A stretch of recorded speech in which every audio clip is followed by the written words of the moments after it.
अभी वो दुनिया खत्म करेगा बाद में। अभी तो पहला आपने उसके ऊपर जो फर्द जुर्म आयत की है वो ये की है कि खुदा ने कायनात को बनाया, वो छोड़ के चला गया।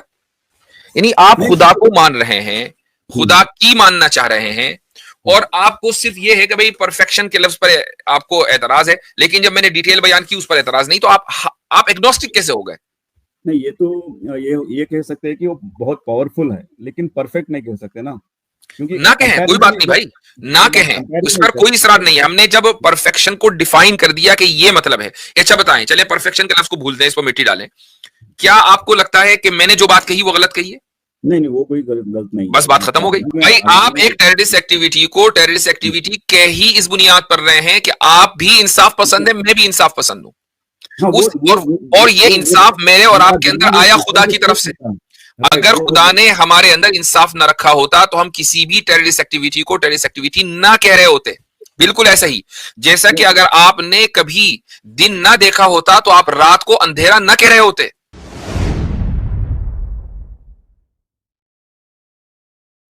जी भाई एग्नोस्टिक साहब। जी, मेरा ये सवाल है, मैंने आपके कई सारे स्ट्रीम्स देखे हैं। आप पहले मुसलमान थे मेरे भाई? हाँ, मुस्लिम। मुस्लिम थे या सनातनी थे? मुस्लिम। मुस्लिम हैं या थे? मुस्लिम है, मुस्लिम। मुस्लिम है, अच्छा। जी मुस्लिम है, मुस्लिम। जी बताइए। तो जब अगर आप मुस्लिम हैं तो आपने एग्नोस्टिक क्यों रखा है नाम? क्योंकि थोड़ा कंफ्यूजन रहता है हमेशा। कंफ्यूजन से तो कोई आदमी एग्नोस्टिक नहीं होता ना। क्योंकि थोड़ा कंफ्यूजन रहता है हमेशा, कोई कई वही कह सारे। रहा हूं, मैं कह रहा हूं कि कंफ्यूजन से कोई आदमी एग्नोस्टिक नहीं बनता। कंफ्यूजन से आप ज्यादा से ज्यादा ये कह सकते हैं कि आप कंफ्यूज्ड मुस्लिम हैं, जैसे आपसे पहले एक कॉलर आए थे।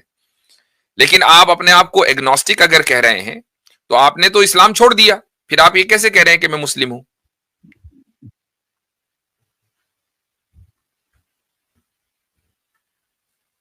समझ रहे हैं ना बात आप? नहीं समझ में आई? टोटली नहीं छोड़ा है। टोटली नहीं छोड़ा है, चले कितना छोड़ा है? जी, कितना छोड़ा है? मतलब ये कहना मुश्किल है, ये कहना मुश्किल है। ओके, चलें आप अपना क्वेश्चन रखें, हाँ, अभी बात आगे बढ़ेगी तो अंदाजा होगा। जी राइट। तो मेरा क्वेश्चन ये है, आप कई बार राइट तो मेरा क्वेश्चन ये है, मैंने आपके कई सारे स्ट्रीम देखे जिसमें आप कहते हैं कि अल्लाह परफेक्ट है, राइट? तो लेकिन ये कैसे कह सकते हैं, क्योंकि अल्लाह, ये परफेक्ट जो वर्ड है किसी से कंपैरिजन के लिए यूज करते हैं, तो अल्लाह से तो किसी किसी कंपेयर ही नहीं कर सकते, तो वो तो अकेला है। चलें, अल्लाह है या नहीं है इसमें तो कोई कंफ्यूजन नहीं ना आपको? नहीं, अल्लाह है, ये तो मैं मानता हूँ। ये तो तय है, ठीक है। वो जिसको आप अल्लाह मानते हैं वो नहीं, मुझसे और आपसे, आपके और मेरे मुकाबले में इम्परफेक्ट है? नहीं, हमसे तो कंपेयर ही नहीं कर सकते। नहीं, अच्छा, किसी भी चीज से कंपैरिजन किया जा सकता है?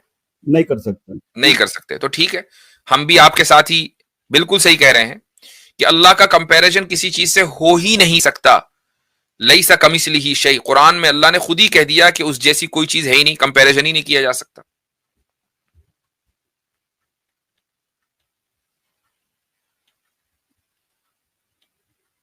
तो we are on the same page. तो परफेक्ट कैसे कहते हैं, मतलब परफेक्शन मतलब?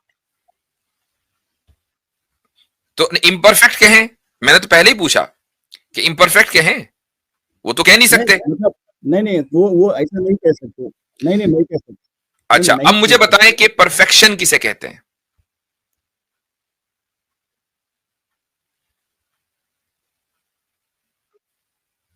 परफेक्शन का मतलब क्या है? परफेक्ट जब दो चीजों को कंपेयर करते हैं तो एक चीज कह सकते हैं कि इसमें ये वो सारी जब जब दो आदमियों को या जब दो चीजों को कंपेयर करते हैं तो ये इसमें उसको या एक आदमी में ज्यादा मतलब बेटर क्वालिटीज है, या मतलब कंप्लीटनेस को कहते हैं। देखें, मैं बताता हूं आपको कि परफेक्शन या कमाल की, जिसको हम उर्दू में कमाल कहते हैं, अरबी में कमाल कहते हैं, उसकी डेफिनेशन क्या है? कमाल और परफेक्शन का मतलब यह है कि किसके किसी भी काम में कोई ऐब, कोई नक्स, कोई कमी ना हो। किसी भी के वो जो काम जिस मकसद के लिए किया गया है वो काम उसी मकसद के लिए हो। मसलन आप अगर कोई काम जिंदगी में करते हैं, आपने एक जॉब की या कोई बिजनेस शुरू किया, उसका मकसद ये है कि आप ज्यादा से ज्यादा पैसे कमाएं। जब भी आदमी बिजनेस करता है, अगर उसका मकसद पैसे कमाना ना हो तो बिजनेस क्यों करे। लेकिन ऐसा होता है बहुत से लोगों के साथ कि वो बिजनेस करते हैं और बिजनेस फेल हो जाता है। एक मरतबा फेल होता है, दो मरतबा फेल होता है, कहीं 5वीं 10वीं मरतबा ट्राई करते हैं, लगे रहते हैं, नाकामियां हाथ आती हैं, तब जाकर कहीं कामयाबी मिलती है। ये परफेक्शन नहीं है। खुदा ताला इस तरीके से काम नहीं करता है। खुदा ताला ने जिस काम को जिस मकसद के लिए किया है, वो मकसद पूरा हर हाल में होकर रहेगा, वो काम उसी तरीके से होगा। यहां तक कि अगर उसका कोई काम ऐसा है कि वो चाहता है कि दो प्लैनेट्स को आपस में टकरा कर दोनों को रेजा रेजा कर दे, ये बज़ाहिर डिस्ट्रक्शन है। लेकिन अगर ये खुदा ताला चाह रहा है तो वो उसी तरीके से होगा जिस तरीके से खुदा ताला चाह रहा है। अगर मान लीजिए वो चाहता है कि जब ये दो प्लैनेट्स आपस में टकराएं तो उसका एक रेजा इधर जाए और दूसरा रेजा उधर जाए, तो वो उसी तरीके से जाएगा। ये नहीं हो सकता कि एक रेजा इधर वाला रेजा उधर चले जाए और उधर वाला रेजा इधर चले जाए, ये मुमकिन नहीं है। ये परफेक्शन है। जब हम खुदा को परफेक्ट बोलते हैं तो हम उसको अपने से कंपेयर नहीं कर रहे हैं, चूंकि कंपैरिजन पॉसिबल नहीं है।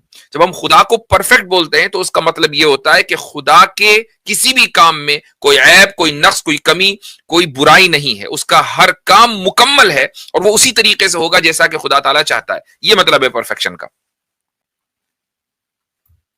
नहीं, ये तो ये कह सकते हैं कि वो बहुत पावरफुल है, लेकिन परफेक्ट नहीं कह सकते ना, क्योंकि ना कहें, कोई बात नहीं भाई, ना कहें, उस पर कोई इसरार नहीं है। हमने जब परफेक्शन को डिफाइन कर दिया कि ये मतलब है।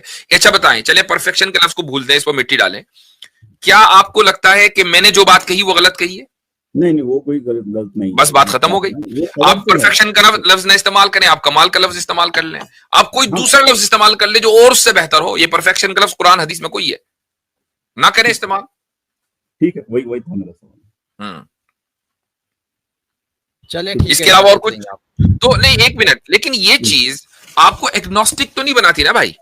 यानी आप खुदा को मान रहे हैं, खुदा की मानना चाह रहे हैं, और आपको सिर्फ ये है कि भाई परफेक्शन के लफ्ज पर आपको एतराज है, लेकिन जब मैंने डिटेल बयान की उस पर एतराज नहीं, तो आप एग्नोस्टिक कैसे हो गए? नहीं, सिर्फ ये एक ही सवाल नहीं था, मेरे और भी कई सवाल हैं। मुझे वो बताएं कि वो सवाल क्या है कि जिसकी वजह से आप एग्नोस्टिक हुए। एग्नोस्टिक, जैसे कि इस दुनिया में बहुत सारा अच्छे लोगों के साथ भी बुरा होता है, और उनके साथ सही वक्त पे इंसाफ नहीं होता है। तो ये सब थोड़ा मतलब अजीब लगता है, जैसे टेररिस्ट एक्टिविटीज होते हैं, ये सब अच्छा नहीं लगता है सुनकर कि अगर अल्लाह रोक सकता है तो क्यों नहीं रोकता इन सब चीजों। ठीक, तो अगर अल्लाह रोक सकता है और वो रोक नहीं रहा है, तो क्या आप ये मानते हैं कि वो अब रोक नहीं पा रहा है? रोकना चाह रहा है लेकिन रोक नहीं पा रहा, ये मतलब है? मुझे ऐसा लगता है कि अल्लाह ने दुनिया को बनाया है और छोड़ दिया है, और बस वो अपने चल रहा है, उस पर अल्लाह का कोई कंट्रोल नहीं है, ऐसा लगता है। अगर ऐसा होता तो इस दुनिया में अच्छाई ना होती, सिर्फ बुराई होती। क्योंकि इमेजिन करें, मैं आपको एक मिसाल दे देता हूं। मान लीजिए एक मुल्क है कि जिस मुल्क में अब गवर्नमेंट नहीं है, कोई प्राइम मिनिस्टर नहीं, कोई फौज नहीं है, कोई इंतजामिया नहीं, कुछ नहीं, सब खत्म हो गया। आपको क्या लगता है उस मुल्क के लोग अच्छी तरीके से रह लेंगे? कुछ लोग भी क्या अच्छी तरीके से रह पाएंगे? या वहां कत्ल गारत गिरी और मैसेकर और एक दूसरे को मारना, लूटना, ये सब शुरू नहीं हो जाएगा वहां? Obviously survival of the fittest हो जाएगा उस time. Survival of the fittest भी अगर मान लें तो जितने अनफिट लोग हैं, वो फिट लोग कौन होंगे? वो होंगे जिनके पास असला होगा, राइट, जिनके पास पैसा होगा, पावर होगा, जिनके पास पावर। जो लोग बुरे होंगे, जो बुराई करना चाहेंगे, वो बाकी रहेंगे, जो अच्छे लोग हैं वो खत्म हो जाएंगे। ऐसा नहीं है, जिसके पास ऐसा ही है भाई, ऐसा ही है। पावर की बुनियाद पर जब लूटमार होगी, पावर की बुनियाद पर, मैं आपको एक मिसाल दे रहा हूं, देखें, जब निजाम खत्म हो जाता है किसी मुल्क का, तो ऐसा नहीं कि सिर्फ पॉलिटिकल निजाम खत्म होता है, जो रिसोर्सेस का डिस्ट्रीब्यूशन है, फेयर डिस्ट्रीब्यूशन, वो भी खत्म हो जाता है। तो जो अच्छे लोग हैं ना, अपनी सरवाइव करने के लिए उन्हें भी लूटमार करनी पड़ती है, चूंकि मुल्क में कोई निजाम तो बाकी रहा नहीं। तो जब हर एक आदमी लूटमार करेगा जिसके पास भी ताकत है, तो वो तो बुराई होगा ना, अच्छे लोग तो खत्म हो जाएंगे। मान लीजिए मैं और आप अगर हाथ धरे ये बैठे रहे कि नहीं भाई, हम किसी को नहीं मारेंगे, हम किसी को नहीं लूटेंगे, हम तो भूखे मर जाएंगे, तो हमें भी मरना ही पड़ेगा ना, जिंदा तो हम भी नहीं रहेंगे। नहीं, ये तो कमजोरी हुई। मतलब जब जब ऐसा इस तरह का माहौल हो जाता है तो अपने आप को डिफेंड करना भी तो जरूरी है ना।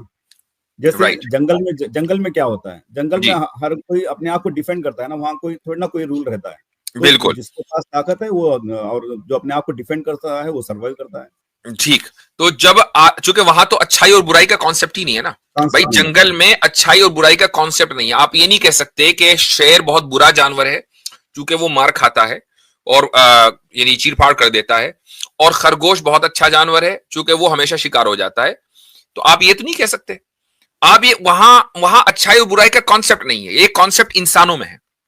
जब राइट। ये कॉन्सेप्ट इंसानों में है तो ऐसे किसी निजाम में कि जहां जंगल राज हो और जहां पर हुकूमत खत्म हो जाए, तो वहां पर फिटेस्ट कौन होगा? बुरा ही आदमी होगा, क्योंकि वो दूसरों की जान लेकर और दूसरों का माल लेकर ही बाकी बचेगा, बाकी अच्छे लोग तो खत्म हो जाएंगे। नहीं, वहां पे जब ऐस अच्छाई और बुराई का कॉन्सेप्ट ही खत्म हो जाएगा ना फिर, क्योंकि वहां पे सर्वाइवल का कॉन्सेप्ट आ चले, जाएगा। अगर ये बात है, ये तो आपने मेरे मुंह की बात छीन ली, अगर यही बात है तो इस दुनिया में अच्छाई और बुराई का कॉन्सेप्ट है कि नहीं?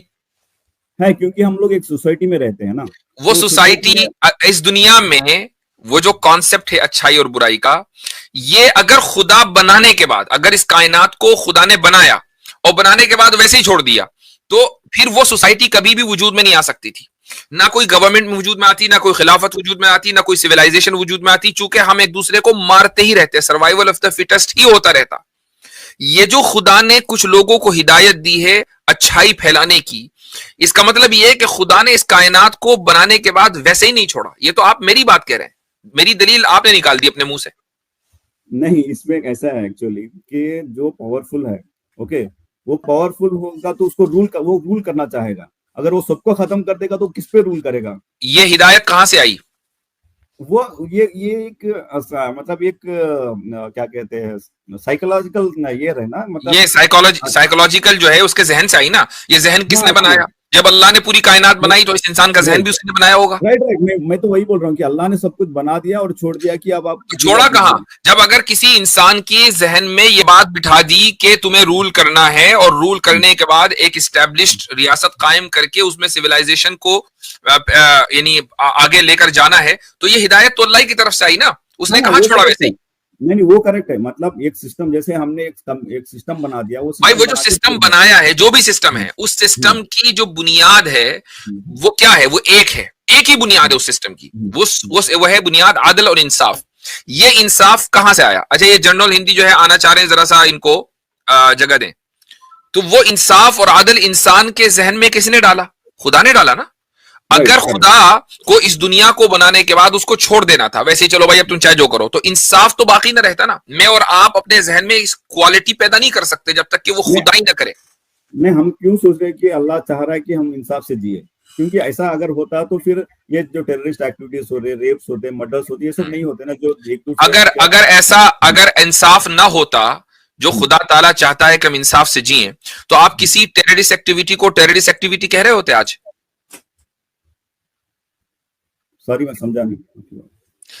अगर खुदा ने हमारे अंदर फितरी तौर पर इंसाफ न रखा होता, हम्म, तो हम किसी टेररिस्ट एक्टिविटी को टेररिस्ट एक्टिविटी कह रहे होते? नहीं, मतलब अच्छा है बुराई का डाला है, मतलब दिमाग में भाई अल्लाह आप ने। एक टेररिस्ट एक्टिविटी को टेररिस्ट एक्टिविटी कह ही इस बुनियाद पर रहे हैं कि आप भी इंसाफ पसंद है, मैं भी इंसाफ पसंद हूं। हाँ, उस और ये इंसाफ मेरे और हमारा आपके दिमाग अंदर आया इस तरह खुदा से की तरफ सोच से। सकता है। राइट, अगर वो खुदा ने हमारे अंदर इंसाफ ना रखा होता तो हम किसी भी टेररिस्ट एक्टिविटी को टेररिस्ट एक्टिविटी ना कह रहे होते। बिल्कुल ऐसा ही जैसा कि अगर आपने कभी दिन ना देखा होता तो आप रात को अंधेरा ना कह रहे होते। नहीं, हमको अल्लाह ने वो सलाहियत दी है, ये मैं नहीं, ये तो बस जब झुटला नहीं सलाहियत सकता। दे दी, लेकिन हमारे अंदर क्वालिटीज पैदा कर दी, तो आप ये कैसे कह लेकिन रहे हैं कि अल्लाह ने कायनात को बनाकर वो साइड में हो गया कि चाहे जैसे चले अब? नहीं, लेकिन उसने मेरा ये कहना है कि हमारे वो अंदर ये हमारा क्वालिटीज रखी हैं, और उन क्वालिटीज की बुनियाद पर ही हम इस कायनात को अच्छी तरीके से, जहां जहां भी हमारी हुकूमतें हैं, हम उस कायनात को अच्छी तरीके से, या उस दुनिया को, उस निजाम को अच्छी तरीके से चलाना चाहते हैं, उन सिफात की बुनियाद पर जो सिफात खुदा ने हमारे अंदर रखी है। नहीं, लेकिन मेरा ये कहना है कि अल्लाह ने हमको जो हम डे टू डे हम लोग जो भी करते हैं उसमें अल्लाह का कोई इंटरेस्ट नहीं है। वो अल्लाह ने आपको बना दिया, छोड़ दिया कि अब मतलब एक चीज बना दिया, एक दुनिया बना दिया और छोड़ दिया। अच्छा, इसमें अगर हाँ अगर खुदा है, अच्छा मुझे एक बात बताएं, आप खुदा के मौजूद होने पर यकीन रखते हैं, क्या आपको रोजे जजा पे शक है कि खुदा नहीं, के यहाँ कभी इंसाफ नहीं होगा, ना कयामत कायम होगी और ना ही आमाल का हिसाब किताब होगा, कुछ इस तरह की बात है? हाँ हाँ, मुझे डाउट है कि ऐसा कुछ होगा। बस अच्छा, इंसान पैदा होता है, चले मरता ठीक है, है। बस अगर यही। मान लें, अगर मान लें कि आपका ये यकीन हो, आपको ये 100% यकीन हो कि इस मरने के बाद इंसान को जिंदा होना है, कयामत कायम होनी है और कयामत में हमारे आमाल का हिसाब किताब होगा, अगर आपको ये आपका ये कॉन्सेप्ट क्लियर हो जाए, तब भी आप यही कहेंगे कि खुदा ने इंसान को बनाया और उसको वैसे ही छोड़ दिया, डे टू डे मामले में खुदा इंटरफेयर नहीं करता, क्या तब भी आप यही कहेंगे? नहीं, तब नहीं कहूंगा शायद। तब नहीं कहेंगे। तो इसका मतलब यह हुआ कि असल जो क्वेश्चन आपका है वो डे टू डे मामले में इंटरफेयर करने से रिलेटेड है ही नहीं। असल क्वेश्चन आपका है रोजे जजा के ताल्लुक से, रोजे कयामत के ताल्लुक से। तो मुझे आप ये बताएं कि रोजे कयामत में आपको शक क्यों है? नहीं, मुझे ये लगता है कि अल्लाह ने एक दुनिया, एक सिस्टम बना एक दिया, मिनट उसमें जर्नो भाई, अपना डिवाइस इंसान कनेक्ट कर लीजिए। आप बाकी काफी सारे देर से बैक स्टेज हैं, जैसे डिवाइस बाकी आपका सारे कनेक्ट नहीं जानवर है। है, हम भी पैदा हुए, हमको भी पैदा किया, उसमें हमको थोड़ा हमारा, क्योंकि हमारा ब्रेन डेवलप्ड है कंपेयर टू अदर एनिमल्स, तो हम लोग एक सोसाइटी में रहते हैं, हम लोगों ने अच्छाई बुराई का कॉन्सेप्ट मेरे लेकर सवाल आए। का ये जवाब नहीं है मेरे भाई। ये आपने, आपके जहन में जो बात है ना, जो आप कह रहे हैं, ये उसका नतीजा है, ये उसका रिजल्ट है। मैं आपको कॉज के ऊपर लेके जा रहा हूं, आप बात कर रहे हैं इफेक्ट के ऊपर। कॉज क्या है कि आपको रोजे जजा पर शक है, रोजे कयामत पर शक क्यों है, मुझे उसकी वजह बताएं। क्योंकि इसको आप प्रूव कैसे करोगे? आप प्रूव आपने करके अल्लाह को प्रूफ दिखाओगे। कैसे किया भाई? अल्लाह ने इस कायनात को बनाया, कायनात नहीं थी, कैसे प्रूफ किया? ये तो एक जनरल थॉट प्रोसेस की, ये सारी दुनिया इतना जो बनाया है, इतना जो इतना ये सब बनाने, कुछ ना कुछ तो होगा, कोई पावर होगा, कोई ताकत होगा, जो ये सारी दुनिया बन के आई है। तो मतलब वो जो ये पावर इस है, दुनिया वो की जो जो पावर ताकत है है। कि जिसने इस कायनात को बनाया है, अगर वो पावर ये कहे कि मैं इस कायनात को एक मर्तबा खत्म करने के बाद अपने सामने बंदों को हाजिर करूंगा हिसाब किताब के लिए, तो इसमें कोई शक है आपको? क्यों? वो पावर खुद ही कह रही है ना। क्योंकि ये प्रूव आप कैसे करोगे कि ये आपको, क्योंकि जो जो इंसान ही मर गया वो वापस नहीं आता, जो अच्छा, जिंदा है वो अल्लाह को नहीं देख सकता, ओके तो ओके आप। ओके, तो अब इसका हाँ, मतलब ये हुआ कि अब हम बात करेंगे जो एपिस्टेमोलॉजी है इस किसी भी अकीदे को साबित करने की, हमें उस पर बात करनी पड़ेगी। यानी आपके नजदीक ये है कि अगर कोई इंसान मरने के बाद जिंदा होकर आपको ये कहता कि भाई आगे चलकर तो बहुत नपाई होगी, खूब धुलाई होगी, तब आप मानते। अगर ऐसा कोई शख्स अभी मरने के बाद जिंदा होकर आया ही नहीं, तो आप मानेंगे नहीं, राइट? राइट। ओके। मतलब इसको कोई अगर प्रूफ कोई, नहीं है, इसको साबित ही नहीं कर सकते। ओके, एक आदमी अगर मान लीजिए मरने के बाद जिंदा हो जाए, ठीक है, तो एक आदमी ही की रिपोर्ट काफी होगी या आपको कई 100 बंदे, कई 1000 बंदे हर जमाने में चाहिए जो मरने के बाद जिंदा होकर आपको रिपोर्ट देते रहे? नहीं, ये एक काफी है। नहीं, ये तो एक कंटिन्यूअस प्रोसेस होना चाहिए, एक आदमी ये से कुछ कंटिन्यूअस प्रोसेस होना चाहिए। तो राइट। फिर ये मैं कहता हूं कि क्या हर आदमी को मरने के बाद जिंदा नहीं होना चाहिए इसी दुनिया में? ये चंद लोगों को हम ये इख्तियारी खुसूसी कंसेशन क्यों दे भाई? आपके साथ भी होना चाहिए, आपके बड़ों के साथ भी, मेरे बड़ों के साथ भी, सबके साथ ऐसे ही होना चाहिए, सब मरे और जिंदा हो जाए। नहीं, ये आप जो बोल रहे करेक्ट है, लेकिन आप प्रूव कैसे करोगे नहीं कि भाई, ये मैंने आपसे है? एक लॉजिकल क्वेश्चन रखा कि आपने कहा कि मैं जब मानूंगा जो मरने के बाद जिंदा होकर आ जाए। एक आदमी क्यों, फिर हर एक आदमी हो ना, हाँ, हर एक आदमी हो, उसमें क्या हर प्रॉब्लम एक है? आदमी हो। जब हर एक आदमी मरने के बाद जिंदा हो गया, अच्छा जिंदा नहीं फिर मरे, होगा वो, अब फिर जिंदा नहीं मरेगा, होगा फिर वो, जिंदा होगा, फिर ये साइकिल चलता ही रहेगा। तो नहीं फिर जिंदा खुदा नहीं को होगा, इस कायनात को तबाह करके रोजे जजा कायम करने की जरूरत ही क्या है भाई? नहीं, जिंदा नहीं होगा, किसी कोई और तरीके से, मतलब क्या मैं तरीका, वही जरा कह रहा हूँ प्रपोज कि करें प्लीज, नहीं प्रपोज नहीं दिस नहीं टू आवर मैं बिलवेड गॉड। हाँ, ये कह रहा वो हूँ कि क्या तरीका है? ये कोई प्रूव नहीं कर सकते, ये सिर्फ मानने वाली मैं बात तो है। कर सकता हूं, आप नहीं कर पा रहे। मैं आपसे जो कह रहा हूं, मुझे वो बताएं कि आपको ये तरीका अगर पसंद है तो इस तरीके में तो प्रॉब्लम है, इसलिए ये तरीका तो काम नहीं करेगा। नहीं, आप प्रूव नहीं कर सकते। देखो, एक चीज एक है मिनट, कि एक मिनट, एक आदमी मरने के बाद ये कह रहा है मैं मर गया था और मैं अब जिंदा होकर आया हूं, आप कैसे मानेंगे वो सच्चा है? नहीं, वही तो बोल रहा हूँ, वो पॉसिबल नहीं है, तो हम पॉसिबल नहीं। कैसे? हाँ तो अब एक ही तरीका रह गया, हाँ बल्कि दो तरीके रह गए। हाँ पहला तरीका, पहला तरीका यह है कि मान लीजिए आप साइंस की सुनते हो, तो साइंस तो ये कहती है कि भाई ये जो कायनात है या ये जो सोलर सिस्टम है, जिस निजाम में भी आप रह रहे हैं, इसको एक दिन खत्म होना है। हालांकि हम साइंस ना भी माने, हम तब भी इसको मानते थे, लेकिन जो लोग साइंस पसंद है या साइंस परस्त हैं, उनके लिए हम साइंस को भी कभी कभी इस्तेमाल कर लेते हैं कि साइंस के नजदीक है कॉन्सेप्ट बिग फ्रीज का। बिग फ्रीज कब होगी ये साइंसदान कैलकुलेट करके बताते हैं, इतने मिलियन साल के बाद होगी वगैरह वगैरह, तब ये कायनात खत्म हो जाएगी वगैरह वगैरह। ये पूरा साइंस का एक कॉन्सेप्ट है, कायनात को खत्म होना है, ये तो तय हो गया, साइंस ने बता दिया। अब इंसान के पास साइंस से हटकर कौन सी दलील है? वो दलील है कि अगर कोई शख्स, आप ये कहते हैं कि एक आदमी मरने के बाद जिंदा होकर मुझे आकर कहे तो मैं मानूंगा, लेकिन मैं ये कहता हूं कि मरने से पहले जिंदगी की हालत में अगर एक इंसान के जिसकी क्रेडिबिलिटी की गवाही पूरी दुनिया दे रही हो, वो आकर कहे तो आप उसकी क्यों नहीं मान रहे? लेकिन ये मतलब मुश्किल है ना कि एक इंसान के पता नहीं, शायद वो उनकी सोच, मतलब वो उन्होंने ख्वाब में कुछ देख लिया, मतलब ये मतलब हो सकता है कि उनको कुछ, चलो एक आदमी को ख्वाब आ गया, 1 लाख बंदों को एक सा ख्वाब आ रहा है? नहीं आया ना, वही तो प्रॉब्लम है। तो 1 लाख बंदों को तो नहीं ख्वाब आएगा ना, एक आदमी को आ सकता है। यहां तो 1 लाख से ज्यादा बंदे अपनी अपनी कौमों में अलग अलग वक्तों में कह रहे हैं। अच्छा, एक वक्त में आ रहा होता, चलो मान लो मैंने एक बात कह दी, सोशल मीडिया पे पोस्ट कर दिया, 10 लाख लोग मेरी बात मानने लगे, तब भी आप कह सकते हैं कि भाई एक आदमी ने गलत बात कही थी, देखो दूर तक चली गई और 10 लाख तक लोगों तक पहुंच गई। यहां तो अलग अलग जमाने में इब्तदाई इंसानियत से लेकर आज तक लोग, यानी आज तक का मतलब है 1400 साल पहले तक, लोग आकर ये कह रहे हैं अलग अलग वक्तों पर और अलग अलग सिविलाइजेशन में, अलग अलग जबानों में, कि खुदा है और खुदा इस कायनात को तबाह करेगा और रोजे जजा है। ये क्या बात हुई कि सबको ख्वाब आ रहा है? नहीं, उसका कोई सबूत नहीं है ना, रिटर्न कोई ये है कि रिटर्न डॉक्यूमेंट है कि उन्होंने ऐसा कहा था, एग्जैक्टली सेम कहा। रिटर्न डॉक्यूमेंट है ना, जितने भी रिटर्न डॉक्यूमेंट रिलीजियस के मिलते हैं सब में यही है, सब में यही है। कुरान से पहले तौरात है, तौरात, इंजील है, इंजील में यही। आप बाइबल उठा के देख ले, हालांकि हम बाइबल को नहीं मानते, करप्ट मानते हैं, लेकिन जितना भी है उसमें ये लिखा हुआ है, तौरात में ये लिखा हुआ है, ज़बूर में ये लिखा हुआ है। फिर तो इतने सारे मजहब होने नहीं चाहिए ना दुनिया में, अगर ऐसा है तो फिर इतने सारे मजहब, इतने सारे, ये एक अलग क्वेश्चन हो गया, ये एक अलग क्वेश्चन हो गया। मैं बात को डाइवर्ट नहीं करूंगा, बात असल हो रही है रोजे जजा पर। अब मुझे एक चीज बताएं, एक चीज मुझे बताइए, होल्ड ऑन, अब मैं अकली तौर पर साबित करूंगा, बात करें तो सुने भी। मान लीजिए आपको क्या लगता है कि इस दुनिया में जितने भी इंसान हैं, चाहे वो बुरे हों, उनके अंदर इंसाफ फितरी तौर पर मौजूद है कि नहीं?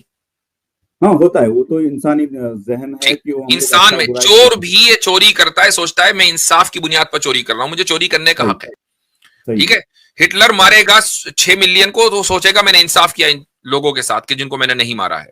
तो उसको गिल्ट फीलिंग भी हुआ होगा, वो अलग बात है, जिस वक्त वो मार रहा था उस वक्त तो इंसाफ ही कर रहा था अपनी नजर में, ठीक है। तो दुनिया के हर इंसान के अंदर इंसाफ फितरी तौर पर मौजूद है, वो चाहता है कि इंसाफ मिले।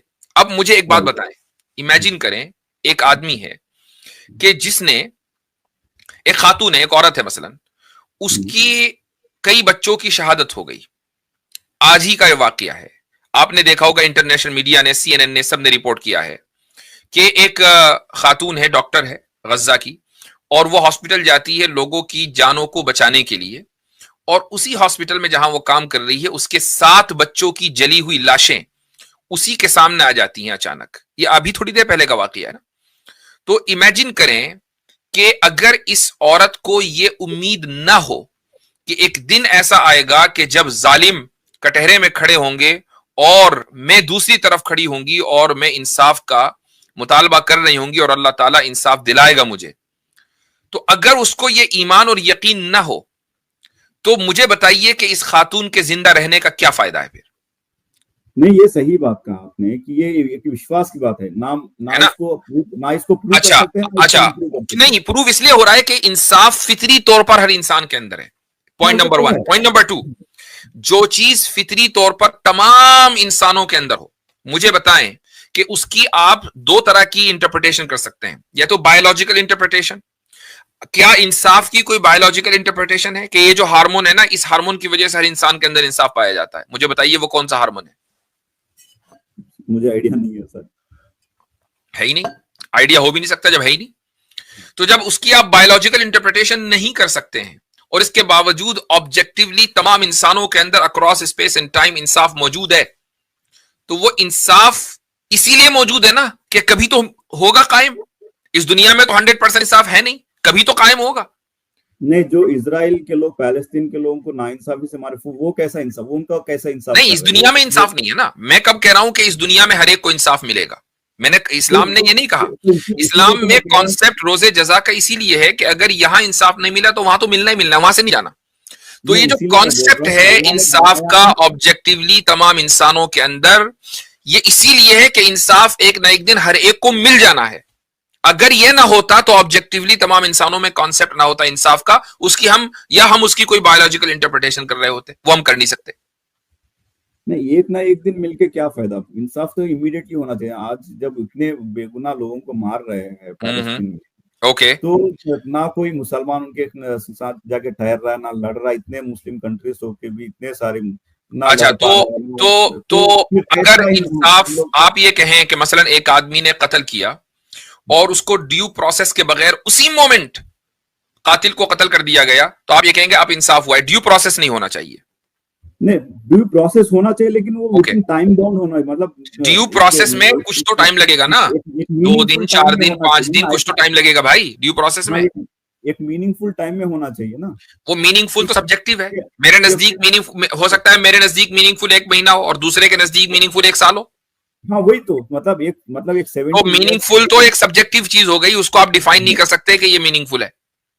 ये जो आप कहते हैं ना, ये जो कहते हैं कि जस्टिस डिलेड जस्टिस डिनाइड, ये जो फ्रेज है, ये एक फालतू का फ्रेज है। ये उन लोगों के नजदीक है कि जिनके यहां सब्र नहीं है। भाई आप खाली आप ही का केस अदालत में नहीं है ना, लाखों लोग आप जैसे अदालत के इंतजार में हैं। नहीं, तो ड्यू प्रोसेस चल रहा है। तो ड्यू प्रोसेस जब भी पूरा होगा और सजा नाफिज होगी, उसको इंसाफ कहा जाएगा। अब ड्यू प्रोसेस में लगेगा वक्त अगर ना हो तो ड्यू प्रोसेस हो नहीं सकता, ये पॉसिबल नहीं है। तो खुदा के यहां भी ड्यू प्रोसेस है ना भाई। नहीं, ये तो इंसानों की अदालत का प्रोसेस है, अल्लाह की अदालत में तो नहीं। क्योंकि अल्लाह की अदालत में भी ड्यू प्रोसेस है। वो इस तरीके से है कि इमेजिन करें कि अगर एक आदमी किसी मजलूम को कत्ल करता और उसी मोमेंट आसमान से एक आग आती और उस आदमी को कत्ल कर देती, खत्म कर देती, और उसी मोमेंट इंसाफ नाफिज हो जाता, तो मुझे बताइए कि इस पूरी दुनिया में कोई काफिर बचता? नहीं बचता। जब कोई काफिर न बचता तो इस दुनिया में कहीं बुराई बचती? क्योंकि बुराई का तो उसी वक्त फैसला हो रहा है। एब्सोल्युटली नहीं होता। जब बुराई न बचती, सिर्फ अच्छाई होती, तो ये दुनिया होती है, जन्नत होती? जन्नत हो जाती। जबकि जन्नत आगे आनी है। तो फिर तो मामला सारे उल्टे सीधे हो जाते ना। दुनिया नहीं रही, जन्नत हो गई। जन्नत में बुराई भी है और उस बुराई का फौरी तौर पर फैसला भी किया जा रहा है। और कोई काफिर न रहता, फिर मोमिन होता, तो फिर हमारी जरूरत क्या है? फरिश्ते तो काम कर ही रहे थे सारे, हम तो सना कर ही रहे थे, वहां कोई काफिर था ही नहीं, तो हमें क्यों बनाया? ये सारे के सारे क्वेश्चन आ जाते हैं ना सीरियस। तो ये वालेकुम अस्सलाम। उम्मीद है अच्छे से होंगे आप मुफ्ती साहब। अल्हम्दुलिल्लाह। मैंने बीच में अहलन मुझे वसहलन। पता है कि अब इनके पास चूंकि जवाब नहीं है, तो मैं आपको भाई रेस्क्यू करता हूँ मुफ्ती साहब के बेहतरीन जवाबों से। और मैं आया हूँ आपका संकट मोचक, बेफिक्र रहिए। आप चूंकि ये सारे सवालात कर रहे हैं, मैं सिर्फ 2 सवाल आपसे। आप एंट्रोपी जानते हैं किसको कहते हैं? नहीं। मैंने अभी कहा, उसी को द बिग फ्रीज कहा जाता है, एंट्रोपी को। एंट्रोपी जो है जी। तो बताइए भाई, अगर आपने पढ़ा हो, नहीं तो हम थोड़ा बहुत बताएंगे आपको। बता दीजिए, मैं तो जानने के लिए आया हूँ, मुझे कोई जीतने के लिए नहीं आया। थर्मोडायनामिक्स का लॉ अक्सर एथिस्ट पेश करते हैं। फर्स्ट लॉ तो पेश कर देते हैं, सेकंड लॉ लेके आते नहीं है।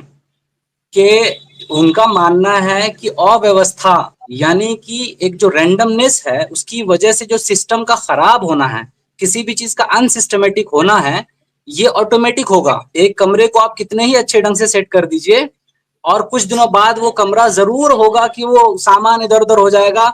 एक व्यवस्था करने वाला लगातार रहेगा, तभी जाकर के वो कमरा व्यवस्थित रहेगा। ये साइंटिस्ट मानते हैं। तो मुफ्ती साहब जब ये कह रहे थे कि अगर कोई सिस्टम प्लेस पे नहीं होगा, सिस्टम इन प्लेस नहीं होगा, तो अव्यवस्था फैलेगी, और आप वो बात मान नहीं रहे थे। नहीं, अव्यवस्था तो है ना दुनिया में। दुनिया तो हाँ, खराब है से का खराब देखिए, होती जा रही है। आप वाटर डाउन मत कीजिए। मैं कह रहा हूं इस बात से आप मुत्तफिक है कि अगर कोई व्यवस्था नहीं रहेगी तो अव्यवस्था फैलेगी, यानी कि रोशनी का ना होना अंधेरे के आने का जो है अलामत है। तो वही तो हो रहा है अभी तो पूरी दुनिया में हर तरह से एक दूसरे से लोग लड़ रहे हैं, हर तरीके से बर्बादी, मतलब दुनिया तो एंड के तरफ ही जा रही तो है ना। आप ये पॉजिट कर रहे हैं, तो आप ये पॉजिट कर रहे हैं कि गॉड नहीं है इसीलिए ये अव्यवस्था है। नहीं नहीं, मैं ये कह रहा हूँ कि गॉड है, गॉड ने बनाया है और छोड़ दिया, गॉड को फिर कोई मन लेना देना नहीं और है, गॉड अव्यवस्था ने नहीं रखा है। जो भी अच्छा, आप अच्छे किया, आदमी हैं या बुरे आदमी? कभी अच्छा कभी मतलब ये कैसे कह सकते हैं कोई भी, डिपेंड्स सिचुएशन। अच्छा, अच्छा का परिकल्पना आप कर सकते हैं। Can you imagine good? या ऑफ कोर्स। गुड को आप सोच पा रहे हैं क्या? आप ख्याल में कर पा रहे हैं कि गुड क्या होता है और बैड क्या? अभी मुफ्ती साहब से आपने एग्री किया कि इंसाफ आपके अंदर मौजूद होता है, यानी गुड आपके अंदर होता है। आप ये मानते हैं राइट, ना? हाँ मानते हैं, हर इंसान के तो अंदर जब होता गुड है। एग्जिस्ट कर रहा है इसका मतलब कोई आपकी आवाज नहीं आ रही है। आवाज कट गई। जनरल हिंदी आवाज साहब, आपकी आवाज कट गई है। परफेक्शन आवाज कट रही ठीक है है, आई आपकी। Think it's a endless argument, I think we can conclude here, right? ना ना, of course if you want to leave you can, आपके पास नो बिल्कुल नो, टाइम है। I endless can conclude. Argument नहीं है, आर्ग्यूमेंट हमारी हुज्जत तमाम कर दी गई है अल्हम्दुलिल्लाह। आप ना माने वो एक अलग बात है। सॉरी मेरा कट चलिए गया था, ठीक है भाई, आप इंटरनेट कट गया था। कर रहे हैं आप जी जरूर हिंदी भाई बात। जी जी, अब बात मुकम्मल करने दे जन्नो हिंदी को। जी सवाल करूंगा, मुफ्ती साहब तो कम से कम सुन ले मेरे सवाल को। जी जी जी जी जी। भाई, विलोम शब्द क्या होता है? परफेक्ट परफेक्ट का विलोम क्या होता है? विलोम मतलब, विलोम इंग्लिश में बोलिए, विलोम क्या है? उल्टा उल्टा। Perfect, imperfect. परफेक्ट का उल्टा शब्द क्या होता है? Imperfect, imperfect. इम्परफेक्ट। ओके, तो मुझे ये बताइए कि क्या क्या कोई भी चीज इम्परफेक्ट है ये कैसे पता? नहीं, कोई भी चीज ना इम्परफेक्ट होती है ना परफेक्ट होती है, मतलब वो क्वालिटीज होते हैं। हम दो चीजों को जब कंपेयर करते हैं, ये उसको कंपैरिजन में कहते हैं कि ये परफेक्ट है, लेकिन ये हम लोग, अच्छा, लेकिन अल्लाह अल्लाह से तो कितने किसी को कितने कंपेयर ही नहीं जोर कर से सकते। भागे आप, कितने जोर से भागे कि कोई चीज परफेक्ट या इम्परफेक्ट नहीं होती है, और आप आकर के हमें ये सिखा रहे थे कि किसी चीज को परफेक्ट कब कहा जा सकता है। समझ में नहीं आ रहा आपकी बात। मैं ये बोल रहा हूँ कि दो चीजों को जब कंपेयर करते हो या दो लोगों को जब कंपेयर करते हो आप, तब आप बोल सकते हो कि ये एक आदमी दूसरे आदमी से परफेक्ट है, बेटर अच्छा, है। एक बात बताएं, एक सवाल मेरे जहन में आया। आपने मसलन अपना घर बसाया, शादी की, बच्चे हो गए, और उसके बाद आप उनको छोड़ के चले गए, ऐसी की तैसी सबकी, तो ये अच्छाई है कि बुराई? ये मतलब डिपेंड करता है क्यों छोड़ के गया, what is the situation, why I left, because for what ever the example situation is, बच्चे आपकी जिम्मेदारी थे, गौतम बच्चे बुद्ध हैज आपकी जिम्मेदारी थे, आप क्यों छोड़ के चले गए भाई? नहीं नहीं, रोता वही बिलखता, भूख भूख प्यास में नहीं, उनको ये छोड़ के चले गए। वो सिचुएशन क्या था वो भी समझना जरूरी है ना, मैंने कि वो जैसे कोई भी सिचुएशन हो, कोई भी सिचुएशन हो, आप उनको छोड़कर चले गए। नहीं, चलो मैं ब्लैंक कहता हूं, स्टेटमेंट चलो नहीं मैं है। कहता हूं आपको किसी ने मजबूर नहीं किया था, आप खुशी खुशी छोड़ के चले गए। नहीं, वो सिचुएशन क्यों, मतलब मैं ऐसे क्यों छोड़ के बताया ना मैंने, जाऊंगा? आपकी मर्जी, नहीं दिल चाह रहा अपने बच्चों के साथ रहने का, छोड़ के चले गए। मतलब अगर ऐसा कुछ है तो यहाँ yes is wrong. Is wrong. तो अब खुदा को किसी ने मजबूर तो नहीं किया था कि खुदा दुनिया बसाए और उसके बाद छोड़ के चले जाए, या कोई किसी ने मजबूर किया था? तो अगर आप ये कह रहे हैं कि खुदा ने इस दुनिया को बसाया और वो छोड़कर चला गया, तो बगैर किसी मजबूरी के गया। तो अगर एक इंसान अपने बसे बसाए घर को छोड़ के चला जाए और ये बुराई है, और खुदा इस कायनात को बना के छोड़ के चला जाए, तो फिर खुदा को भी आप बुराई कहेंगे ना, फिर खुदा तो इम्परफेक्ट हुआ। अभी आपने कहा था कि खुदा को परफेक्ट इम्परफेक्ट नहीं कह सकते, तो ये तो इंसान से भी बुरा हुआ ना। तो अगर ऐसा केस है तो फिर खुदा दुनिया को क्यों खत्म कर देगा? तो अभी तो आप ये कह रहे नहीं, अभी वो बात की बात है, अभी तो आप ये कह रहे हैं ना कि नहीं, खुदा को परफेक्ट इम्परफेक्ट नहीं कह सकते, तो इम्परफेक्ट तो हो गया खुदा यहीं आपकी बात पर। नहीं, जब खुदा अपने अभी वो दुनिया खत्म करेगा बाद में। अभी तो पहला आपने उसके ऊपर जो फर्द जुर्म आयद किए वो ये किए कि खुदा ने कायनात को बनाया, वो छोड़ के चला गया। नहीं, खुदा की बात खुदा जाने, मैं कैसे जान सकता हूँ? आपने कहा ना छोड़ के चला गया। मुफ्ती साहब, आप जो इन्हें समझाना चाह रहे हैं ना, उसके लिए ना फिलॉसफी की ABCD से आसपास से कम गुजरना होता है। इन्होंने अपनी बात से क्या कहा, परफेक्ट और इम्परफेक्ट, इस लफ्ज का जो है ना इतलाक नहीं करेंगे इस पर, ये अप्लाई नहीं होगा खुदा पर। इनफैक्ट इन्होंने ये भी कह दिया कि ये कुछ नहीं होता, यानी परफेक्ट इम्परफेक्ट कुछ नहीं होता, जबकि ये शुरू में आके हमें बता रहे थे कि इम्परफेक्शन या परफेक्शन हम कंपैरिजन। तो मेरे भाई जब आप बोले ना, देखिए बात बहस जुबान पर पकड़ो, अगर आप बहस करने आए हैं, इल्म की बातें करने आए हैं, तो आपको मालूम होना चाहिए कि आप फ्रेज कैसे कर रहे हैं सेंटेंस को। नहीं मैं तो पकड़े जा रहे हैं मेरे दोस्त। मैं तो आपको यही कहूंगा कि अगर आपको थोड़ा बहुत शक है, सुन लीजिए मेरी बात सुन लीजिए। नहीं मैं आप बहस नहीं कर रहा, मैं आपको छोटी सी सलाह दे रहा हूं भाई होने के नाते। अगर आपको शक है कि हर मसले का हल कुरान में मौजूद है, अल्लाह सुब्हानहू व तआला ने हर सवाल का जवाब कुरान में रखा है, मैं दावत देता हूं कि आप कुरान की तिलावत करें, माने के साथ पढ़ें, और जहां जहां सवाल आए अपने किसी लोकल आलिम से बात करें, या फिर मुफ्ती साहब भी आते हैं इनसे बात करें, और पढ़ें, अच्छी नीयत से पढ़ें। इंशाअल्लाह ताला हिदायत वहीं पे मौजूद है और हिदायत वहीं से मिलेगी इंशाअल्लाह ताला आपको। चलें तो बहुत बहुत शुक्रिया। आपकी जाते जाते मैं आपसे जवाब का तलबगार नहीं हूं, लेकिन एक बात जरूर कहूंगा कि खुदा ताला के बारे में ये समझना कि उसने इस कायनात को बनाया और उसके बाद छोड़ दिया, ये खुदा को हमसे भी बदतर बना देता है। कि जब एक इंसान में कि जो बगैर किसी मजबूरी के अपने घर बार को छोड़ के चला जाए, वो बुरा इंसान कहलाएगा। तो फिर खुदा फिर हमसे भी बदतर हुआ, और जो हमसे भी कमतर और बदतर हो वो खुदा हो नहीं सकता, जबकि आप खुदा को मानते हैं। एक बात। दूसरी बात, आप ये कहते हैं कि फिर खुदा इस कायनात को तबाह क्यों करेगा। खुदा अगर इस कायनात को तबाह इसलिए करेगा कि उसको शौक है कि चलो भाई कायनात को तबाह करते हैं, बड़ा मजा आएगा, तब तो बात गलत है। लेकिन अगर इस कायनात को इसलिए तबाह कर रहा है कि यहां से जो अच्छे लोग हैं उनको इस ऐसी जगह लेकर जाए कि उससे बेहतर कोई जगह ना हो, और जो बुरे लोग हैं उनको ऐसी जगह लेकर जाए कि जिससे बुरी जगह कोई ना हो, और इंसाफ का इस तरीके से क़याम हो जाए कि हर इंसान के सामने हक वाज़े हो जाए कि इंसाफ इसे कहते हैं। तो मैं समझता हूं कि कायनात को तबाह करना एक आला तरीन क्वालिटी होगी ऐसी जात की कि जिसने इस कायनात को बनाया है। उससे बेहतर कोई दूसरा काम हो नहीं सकता। ठीक है, अब आप इन चीजों के ऊपर गौर करें, इंशाअल्लाह फिर आपसे कभी गुफ्तगू होगी। चलिए ठीक है भाई, इजाजत, काफी वक्त हो गया।